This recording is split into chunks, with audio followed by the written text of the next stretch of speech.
자, 오늘은 다시 책으로 가서 3장에 이제 산만한 아이하고 또 한 눈높이 교육은 뭐예요? 라고 한 거를 두 개를 비슷하게 제가 하려고 그래요. 왜냐하면 내용상 비슷한 내용들이 많아서. 그래서 둘 다 만 4살인데 하나는 이제 산만하다라고 이제 얘기를 한 거죠. 그래서 이 아이는 말도 정확하지 않고 친구 괴롭히고 제 귀찮게 하고 그냥 놀잇감 빼앗고 그리고 발로 차고 이렇게 우리가 생각한 산만한 아이들 있죠. 그래서 막 돌아다니고 남 방해하고 이제 그래서 모두 이 아이를 별로 좋아하지 않는다 이렇게 이제 판정을 내린 거죠.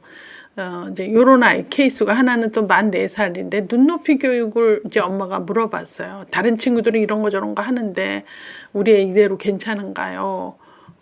이제 학원 몇 개 보냈는데 우리도 해야 되나요? 이제 이런 얘기인데, 또 똑같은 4세니까. 그럼 일반적으로 만 4세쯤 되면 굉장히 산만한 아이들이 많이 나와요. 왜냐면 그때는 언어 능력, 운동 능력, 또 생각도 많아지고, 생각한 대로 뭘 할 수 있고, 그러기 때문에 이때부터 우리 애가 산만해요. 안 그러더니 왜 그러는지 몰라. 이런 얘기 많이 합니다. 그래서 요때는 첫 번째 산만한 아이 같은 경우는, 양육 태도를 한번 점검해 보셔요. 내가 너무 허용적이었는지, 너무 과잉보호했는지, 너무 애 능력에 맞지 않게 뭘 공부를 많이 시켰는지, 야단 위주로 내가 했는지, 매일매일 신경질적으로 애하고 상호작용했는지, 뭐 이런 거. 칭찬을 하는 편인지 안 하는 편인지 이런 거. 문제가 생겼을 때 야단 위주로 했는지 설명하고 설득했는지 이런 거 굉장한 차이가 있어요. 그런 차이는. 그 매일매일 엄마가 어떻게 애하고 상호작용하느냐가 굉장히 차이를 주기 때문에 이제 이런 얘기를 해봐야 된다. 특별히 이제 산만해서 애들하고 놀 때 많이 싸우고 내쫓고 남의 집 가서도 조금 있다 오고 이런 경우도 굉장히 심심치 않게 있습니다. 이때는 또래와 놀 때 무슨 규칙, 꼭 지켜야 할 규칙 1, 2, 3 이렇게 싸우면 뭐 장난감 갖고 싸우면 그 싸운 장난감 갖고 놓고 가위바위보 하기 뭐 예를 들어 뭐 던지는 경우는 그 집에서 나오기, 더 이상 놀지 못하기 이렇게 다치고 이러면 곤란하니까. 그래서 몇 가지 규칙 너무 많으면 안 지키니까 한두 가지 꼭 지키는 거를 만드는 게 좀 중요하다고 봐요. 그래서 이제 그 규칙이 있느냐 없느냐가 상당히 중요하다. 너무 많다는 거는 없는 거랑 똑같습니다. 그래서 한두 개 꼭 지킬 때 충분히 또 부모가 주변에 있는 사람들이 칭찬을 아낌없이 해줘야 되겠다. 이제 이런 거 잘 지킬 때 칭찬해 줘야 되죠. 그래서 이렇게 요때 그 산만한 거를 잡아주지 않으면 계속 산만성이 자리 잡혀서 초등학교 올라가면 공부 못하는 애로 되죠. 그래서 요때 무슨 공부를 진득하게 한다는 게 아니라 레고 놀이를 오래 한다든지 자기 책상에 앉아서 퍼즐을 한다든지 이런 것부터 좀 조용하고 집중할 수 있는 놀이를 하게끔 엄마가 지도하셔야 되죠. 그렇게 안 하면 막 산만한 걸로 그게 걔 특성이 되면 곤란하다. 이제 이래서 지금 산만한 애들은 되게 많아서 금세 그 진단 키트가 있어요. 그래서 36개월 지나면 소아정신과 가면 다 있습니다. 그럼 별로 비싸지도 않으니까 너무 이미 주변 사람한테 너무 산만하다고 얘기를 들었다 하는 사람은 한번 소아정신과 가서 검사해 보는 것도 상당히 의미가 있다고 생각해요. 왜냐하면 일찍 조기에 발견하면 그 좀 이렇게 뭐랄까 교정이 가능하니까요. 약물로도 하고 부모 교육도 시키고 이제 그 의사들이 하지 말라는 걸 안 하면 애가 많이 좋아져요. 근데 이때 방치하고 계속 나다가 초등학교 가서 애가 학교 공부를 못 따라가서 그때 가면 소아정신과 의사한테 야단 맞죠. 이거 벌써 3살 이때부터 이전부터 그러면 그때 왔으면 이게 다 좋아지는데 인체는 못 고칩니다. 산만한 게 자리 잡힌 애들은 이제 학습 부적응으로 돼. 왜냐하면 공부 진득하게 읽고 기억하고 이런 거 하긴 너무 힘들죠.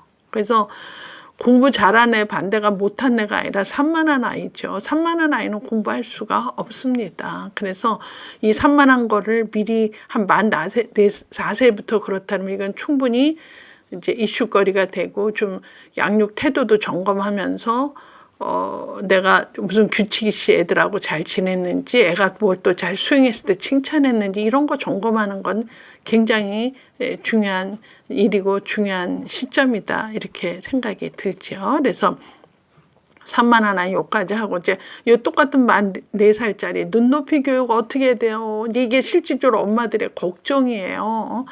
아, 뒷집 앞집 다 어디 다니는데 우리는 안 해요. 그리고 그냥 나랑 같이 노는데 이렇게 놀다가 학교 가다가 나중에 우리 애만 멍청한 애 되면 선생님 책임지시겠어요? 그리고 대놓고 저한테 그래서 뭐는 해야 돼요? 라고 막 물어보는데 제가 한 가지 팁을 정확하게 알려드릴게요. 놀이 관찰할 때, 애 놀 때 잘 관찰하면 이게 눈높이 교육이 가능한 게 나와요. 우리 애는 아, 요걸 해야 되겠다. 그래서 사실은 눈높이 교육의 해답은요, 애 놀 때 잘 관찰했느냐가 중요한 이제 뭐랄까 관건이죠. 그래서 엄마들이 시간을 갖고 애 놀 때 잘 같이 놀고 애 놀 때 걔에 대해서 집중적으로 좀 관찰을 하면 애가 지금 무엇을 해야 되겠다, 무엇은 옳지 않다 하는 것이 이제 엄마로부터 나오게 돼요. 소수는 애한테서. 엄마가 소수 원이 되면 이게 전부 앞선 교육이 되고 애는 스트레스 되는데 애가 할 수 있는지 애가 뭘 좋아하는지에서부터 출발하려면 애 놀 때 관찰을 엄마가 좀 영민하게 할 필요가 있습니다. 그래서 오래 놀고 많이 놀아서 아는 게 아니라 얼마 안 놀아도 엄마가 금세 캐치하는 엄마가 있고 많은 시간이 있어도 엄마는 딴 생각, 애는 딴 생각해서 소아정신 가서 의사 선생님이 애가 그래요 그러면 네? 잘 모르겠는데요. 너 그런 적 있니? 그리고 마이한테 물어보고 그런 엄마 있어요.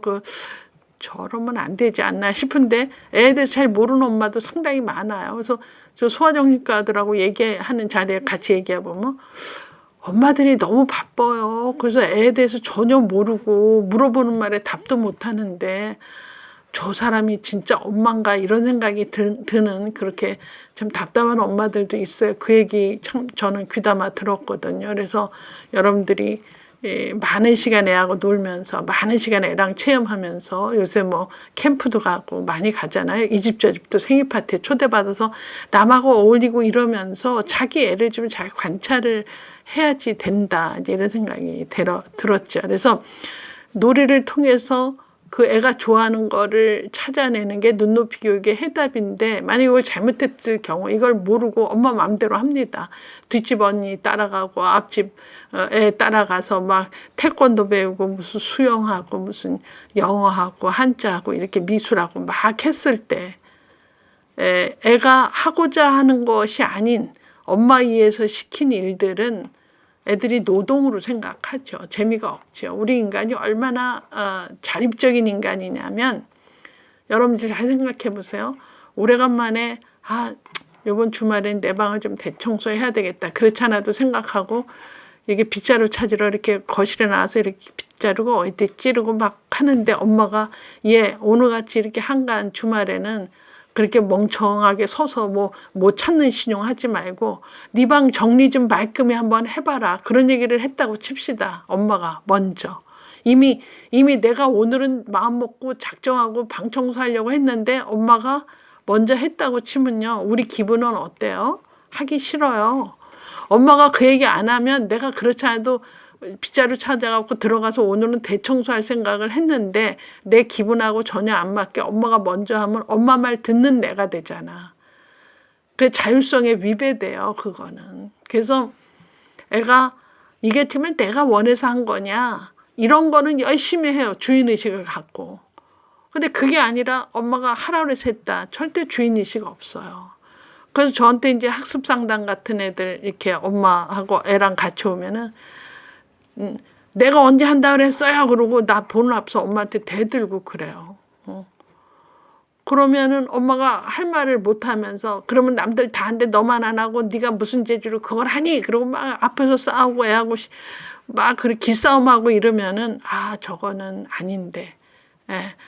저거는 애가 하질 때까지 좀 기다려주는 게 훨씬 더 저게 교육의 효과가 있는데 저 엄마는 약간 불안했구나. 지금 한국의 이 눈높이 교육이 안 되는 거에 1순위가 많은 엄마들이 불안해 한다는 거예요. 불안해서 내가 그냥 놔둘 수가 없어요. 그래서 불안하기 때문에 내가 뭘 가리키고 개입하고 뭔가 해야 됩니다. 그래서 엄마들이 이게 불안하지 않게 하려면 엄마가 좀 발달을 알고 놀이 상황에서 우리 애가 뭘 좋아하는지 싫어하는지만 파악해도 그렇게 급하게 이것저것 다 시키지 않는데, 자, 이렇게 엄마에서 끌려다니는 애는 굉장히 복종형이죠. 이리 와. 그럼 이거 하고 학원 가. 그러면 가고. 이게 언제까지 하겠어요? 그런 애가. 절대 오래 못 합니다. 근데 엄마 나 이거 해주세요 했을 때 애가 자기가 하자 그럴 때 엄마가 뒤에서 밀어만 주는 집은요. 엄마가 뭐 한다 그래서 공 사주고 뭐 한다 그래서 뭐 하면은요. 굉장히 신나게 해요. 왜냐하면 내 의지대로 내가 지금 하고 있으니까. 그래서 여러분들 애가 자기 의지대로 자율성으로 스스로 하는 애로 한다면 요 눈높이 교육은 놀 때부터 엄마가 우리 애가 뭘 잘하는지 뭐에 집중하는지 뭘 할 때 너무 신나는지를 보고 거기서부터 눈높이 교육이 나온다면 절대 실수하지 않는다. 오늘은 눈높이 교육은 놀 때 해법을 찾아라. 산만한 아이는 이제 4살부터 똑같은 4살인데 산만한 아이는 어떻다? 그때부터 이제 교정해야 되고 칭찬을 얼마나 했는지 규칙이식 컸는지 내 양육 태도가 어떤지를 좀 점검하면 요건 같은 나이 또래 애랑 오늘 같이 얘기를 한번 드려봤어요.